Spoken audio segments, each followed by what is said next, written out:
আমি তার উত্তরের আশায় রাত দিন কল্পনার গণ্ডি পারাপার করে অলিক সাতকাহন বুনে চলি মনে।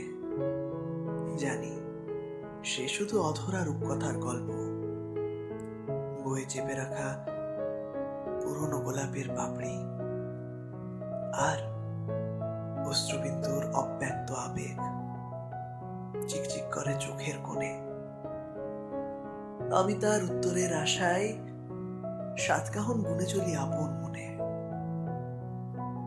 আমি তার উত্তরের আশায় বেঁচে থাকবো মৃত্যুর ওপারে, যেখানে খরস্রোতা নদী শান্ত হয়ে পড়ে। যদি কোনোদিন কবিতার অক্ষর ভেসে আসে, যেন চিঠি পাঠিয়েছি অজানার ডাকে,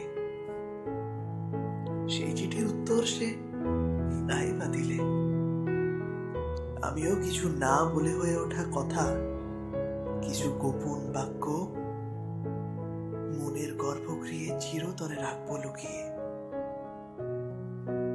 বিচ্ছিন্ন হয়ে যাওয়া বদ্বীপের মতো আরো আরো দূরে সরে যেতে দেখবো তাকে।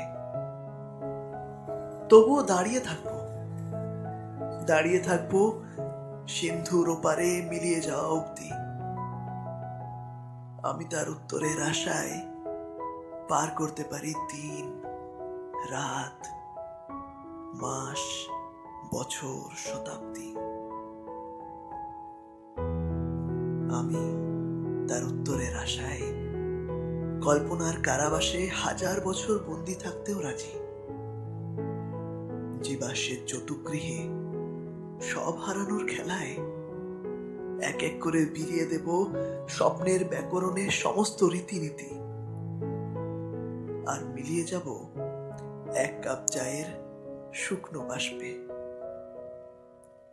কিছু কথা তখনও থাকবে অজানা, থাকবে মলিন ভীতি।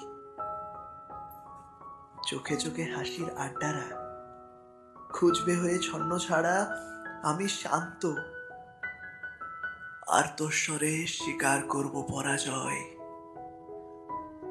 সূক্ষ্ম সুতোর আলগা বাঁধনটা হয়ে পড়বে অসহায়।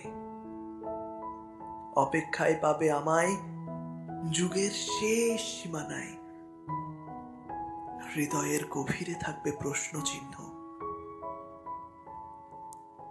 আমি তার উত্তরের আশায়, আমি তার উত্তরের আশায়।